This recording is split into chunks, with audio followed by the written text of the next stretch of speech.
Welcome to Lunch with the Lord. I'm Pastor Mark, and we are in Mark chapter 4. We're going to be starting verse 38 this lesson, continuing our lesson on Jesus stilling the storm. But before we begin, Jeremiah 15:16, Thy words were found, and I did eat them, and thy word was unto me the joy and the rejoicing of my heart. Now, verse 38.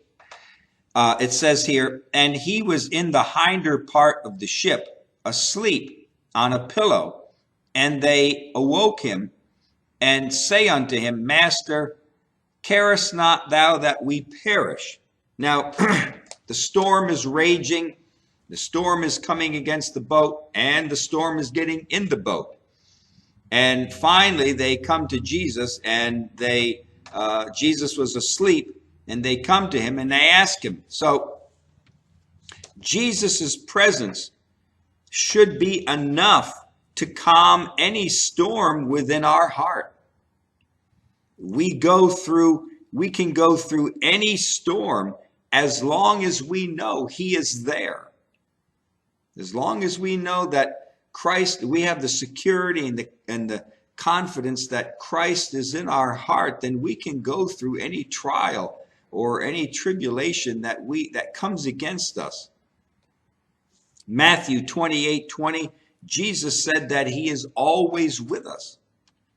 In Psalm 16 and verse 11, in his presence, what is fullness of joy? In his presence is fullness of joy. In Exodus chapter 33,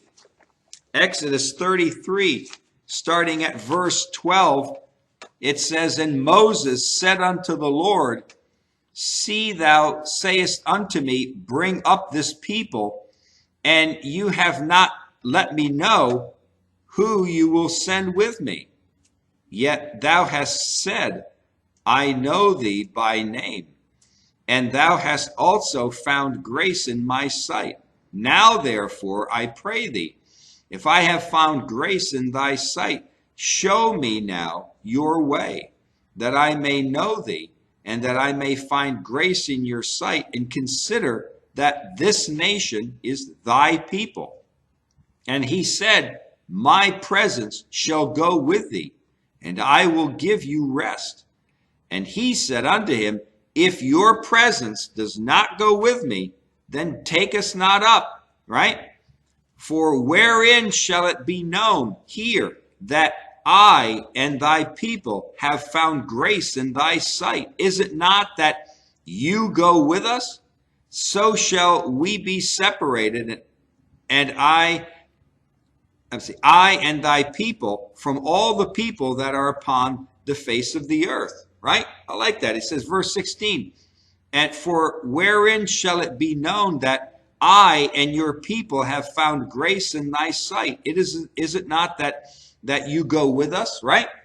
The simple fact that Christ is in our heart means that we have grace in his sight, right? That God is gracious to us by his presence being in us. Shouldn't God's presence in our heart be enough? Do we always need the flashy miracles to remind us that he is there? Shouldn't the still small voice be enough to calm our soul?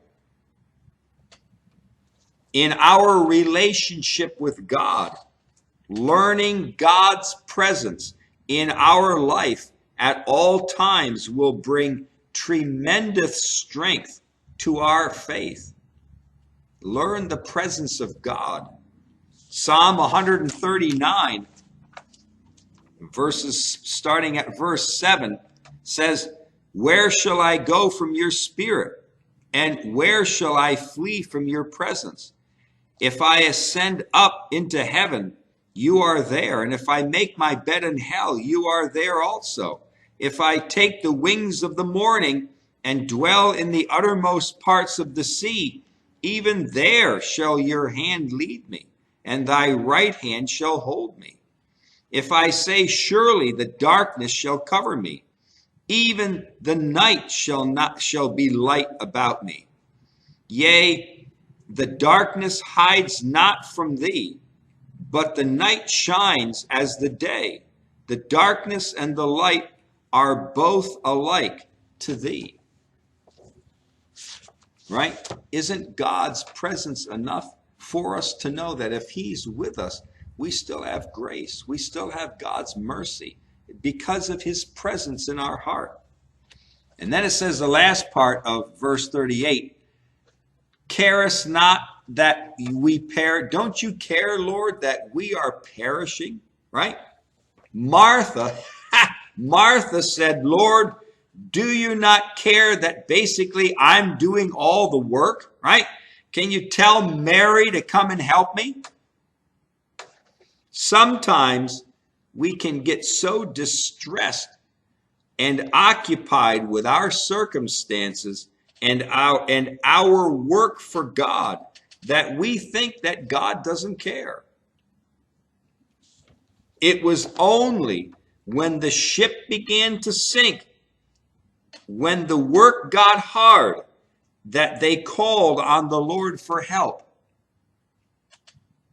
The more we rely and we depend upon our human strength and our human intellect, then the more we sink. But Jesus was not upset. Jesus was not upset about the storm, which means that we shouldn't be upset either about the storm.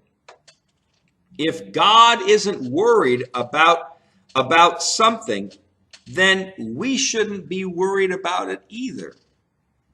His presence in the boat should be enough, right? We get all flustered because this problem comes and this attack comes and this family problem comes and we lose our job or whatever, right? We get all flustered, and God's not flustered. God's not all bent out of shape.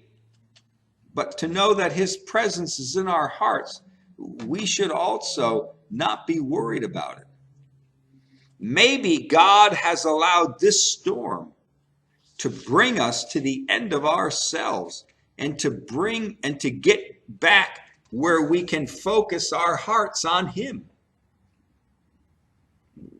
We need refocusing sometimes, and maybe sometimes these storms that come, that hit us, are to refocus our hearts back on him. In 1 Peter chapter 5, verse 7 says what? Casting all your cares upon him because he cares for you. In Psalm 50, verse 15, it says, call upon me in the day of trouble. I will deliver thee. Call on me in the day of trouble. I will deliver you. This is what God says. Verse 39, and Jesus arose and rebuked the wind and said unto the sea, peace, be still. And the wind ceased, and there was a great calm. Now it's interesting that Jesus rebuked the wind. He rebuked the wind. It was the wind that was the cause of their fear. The wind of condemnation, the wind of Satan's kingdom, right? The wind of sin pounding against our ship. There are many kinds of winds that can cause our journey through this life to be rough, even disastrous.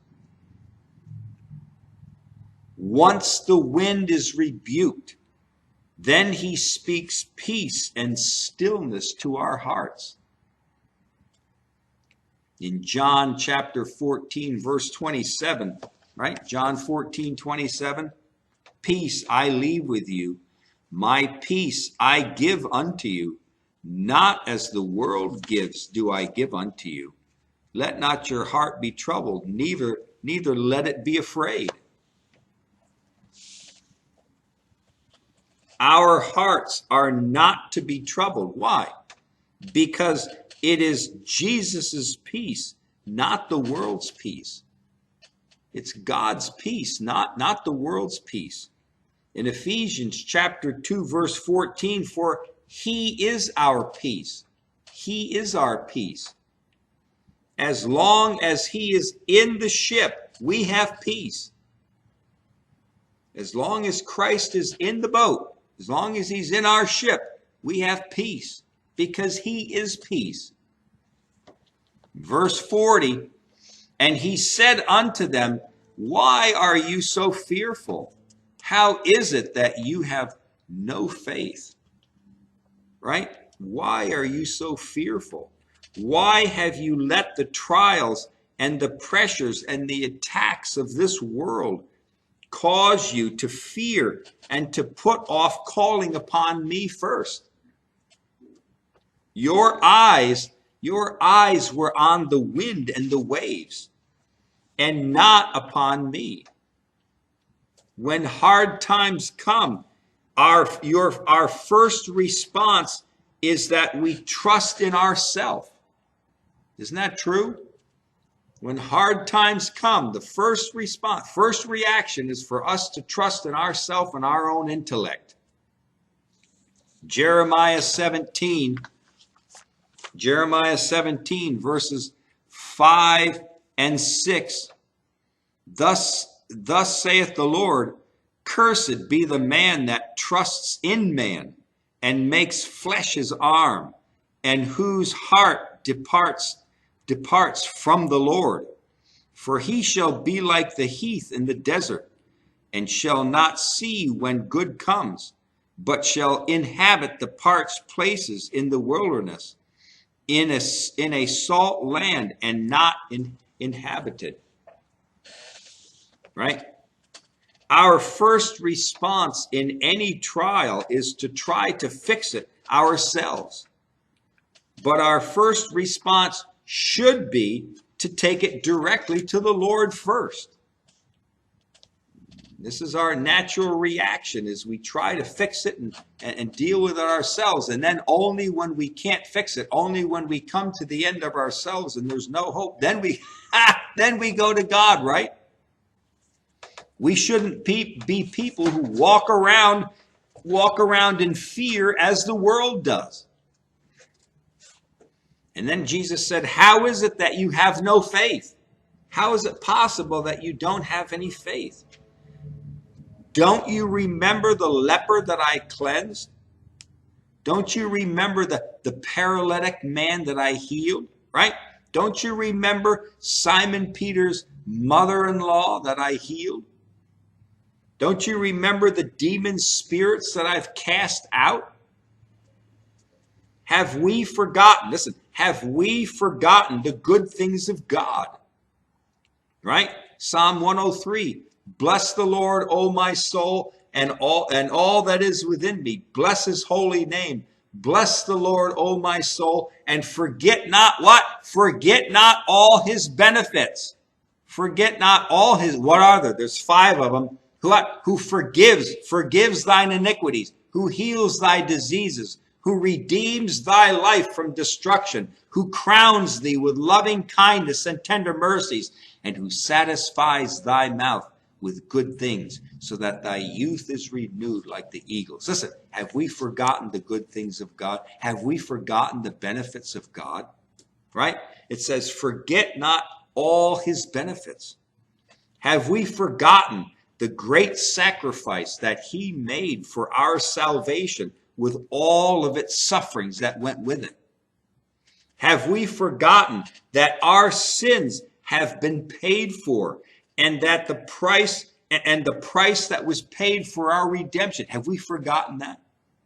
Have we forgotten the greatness of God and the amount of suffering that he went through to pay for our salvation? Isaiah 65:24, and it shall come to pass that what? Before they call, I will answer, and while they are yet speaking, I will hear. Jeremiah 33:3, call unto me, and I will answer you, and show you great and mighty things that you don't know. I'll show you great and mighty things that you don't even know yet. So he says, how is it possible that you have no faith? You know, faith must be in an object.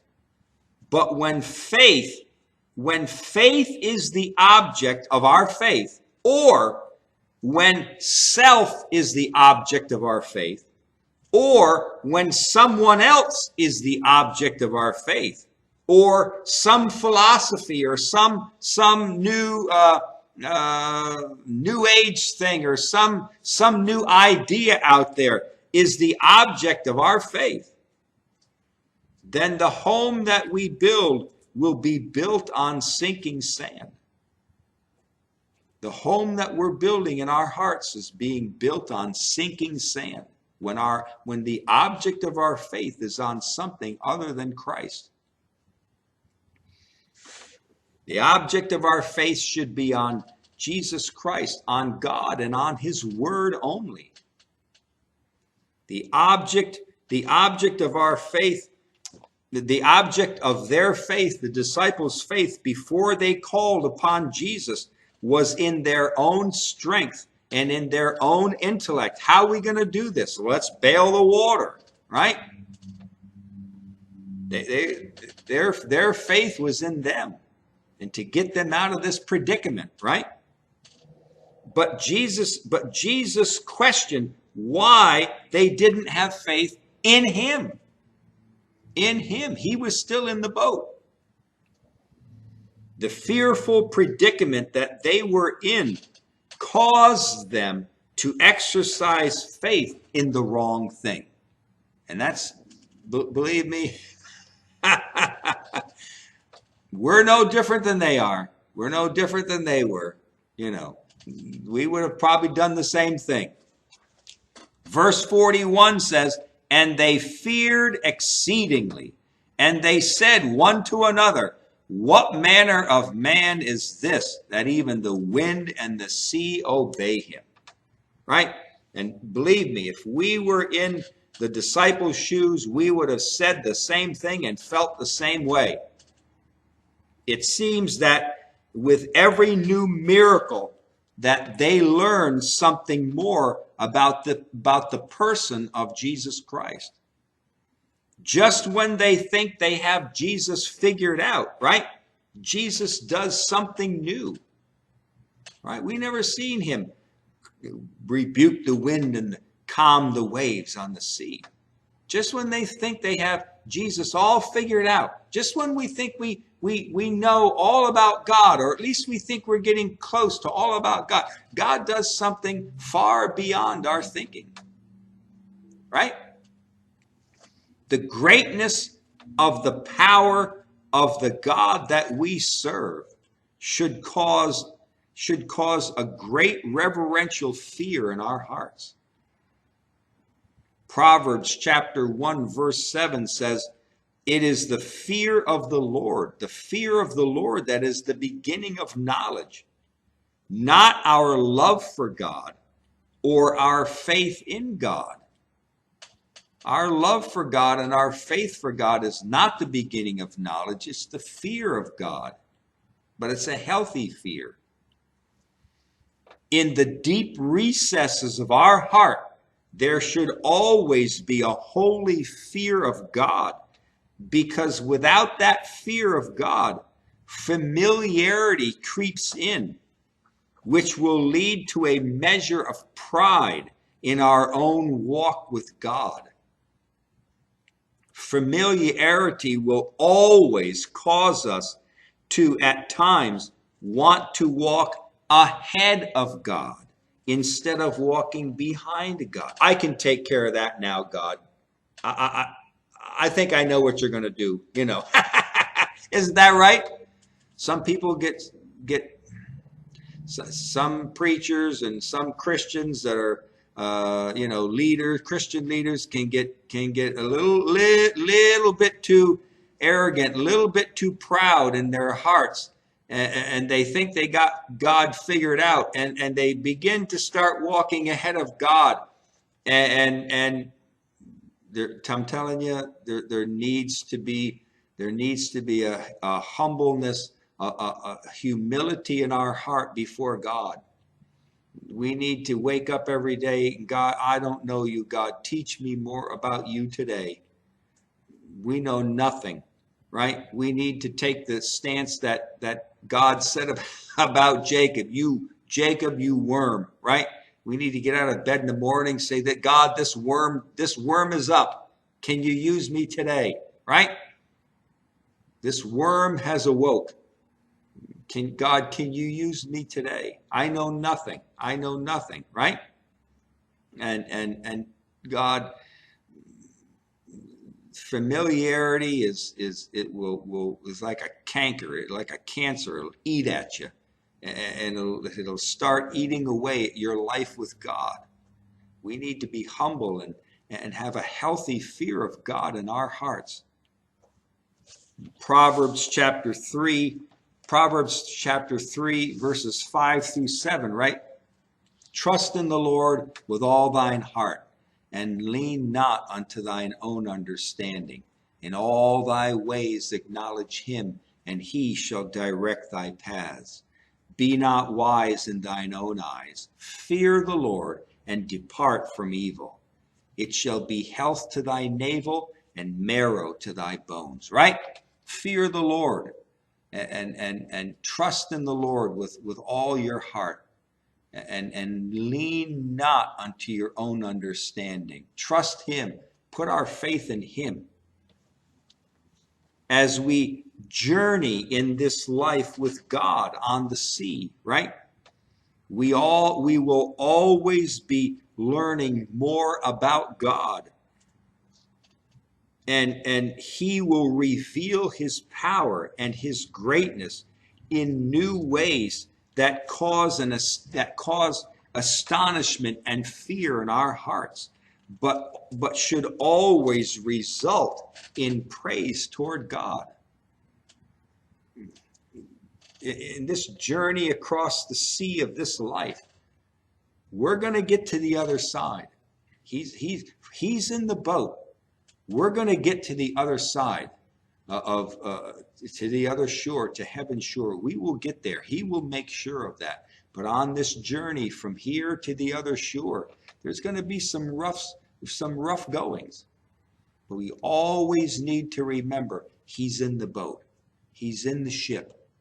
And if he's not worried, we shouldn't be either. If he's sleeping, let him sleep. I say let him sleep. Because if he's there, if he's not worried, we shouldn't be either, right? And there's no reason for fear, although that's our first reaction. Fear and condemnation and guilt and these things when trials come in. But always, when the storms come, what do? We raise up the standard of the Word of God. We raise up the standard of Christ's presence in our hearts. And he'll get us through that storm.